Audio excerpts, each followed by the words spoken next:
Explain to us what Pakistan's main concern and specific concern about this India decision to revoke autonomy for Kashmir is.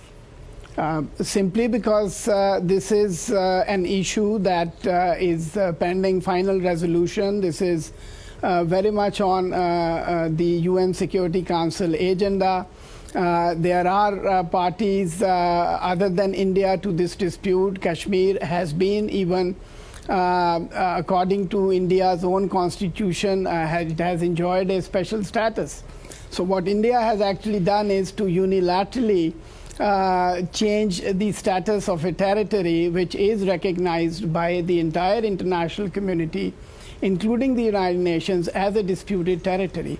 And we, as a party to that dispute, have a very serious issue with how India has done it. And I think one consequence of this action is that the entire region is under a lockdown. And India has actually added its troops' presence also in Kashmir, turning the whole valley into perhaps the largest prison in the world, with about 12 million people being seen and watched by almost 900,000 troops. Right. So this is a serious escalation, I think, right in our neighborhood, which we are very concerned about. How serious could it become? Many feel, of course, this will be fought through diplomatic lines of communication, as it has thus far, and going to the United Nations Security Council. Is there any risk that we could see a breach to your crucial bilateral non-nuclear aggression agreement? Well, Pakistan has, and I think the world saw our restraint and responsibility even during the Pulwama crisis, if you recall, where India actually violated our sovereignty and sent in their aircrafts to bomb on our side of the territory. Even in the face of that kind of aggression, our response was very measured. Our response was dictated by restraint. And our Prime Minister Imran Khan, he was here on a visit in United States recently, consistently spoke about Pakistan's desire for peace. Right. And I think we remain committed to that. But essentially, I think what is really important is that this escalation that we are seeing on the side, on India's side, needs to be de-escalated for the two countries to actually engage in a dialogue. So let's talk about the role of other countries in this. The State Department has not addressed the legality of this move yet. I wonder, Ambassador Khan, what kind of conversations you've had with U.S. officials? What would you like to see from the U.S. In terms of responding to Narendra Modi's decision?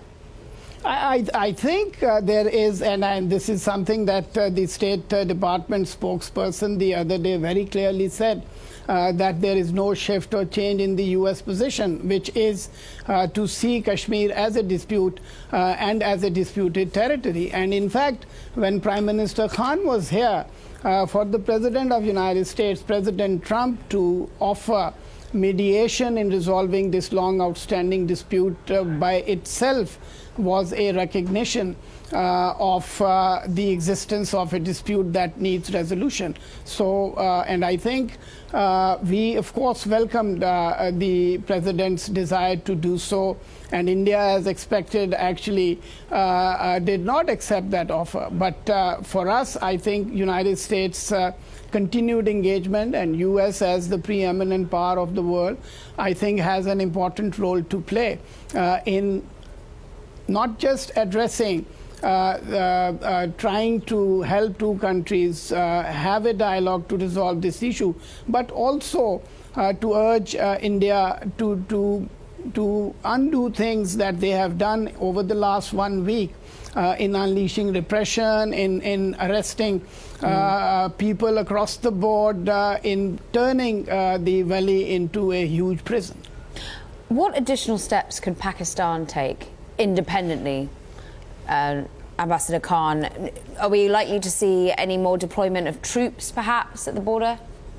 You know, and it couldn't really come at a worse time for us, frankly, because, as you know, Pakistan is fully occupied on our Western Front. We are doing whatever we can to facilitate the peace process in Afghanistan. We also are trying to manage a border which is very treacherous, which is very porous, to make sure that no insurgents come into Pakistan. So we have a huge deployment already on the western border. So for us to see this escalation, and for us this escalation couldn't come actually at a wrong time. But obviously we also need to guard our sovereignty. We also need to prepare against any aggression that could come from India, as it was done only recently, I mean a few months ago, in the context of Pulwama incident. So we are prepared to meet any eventuality, but we are not going to be the one who would resort to any action that would endanger peace and security in the region. And that is why we are urging international community to essentially encourage India to reciprocate the consistent offers of dialogue that Prime Minister of Pakistan has made ever since he took office as Prime Minister.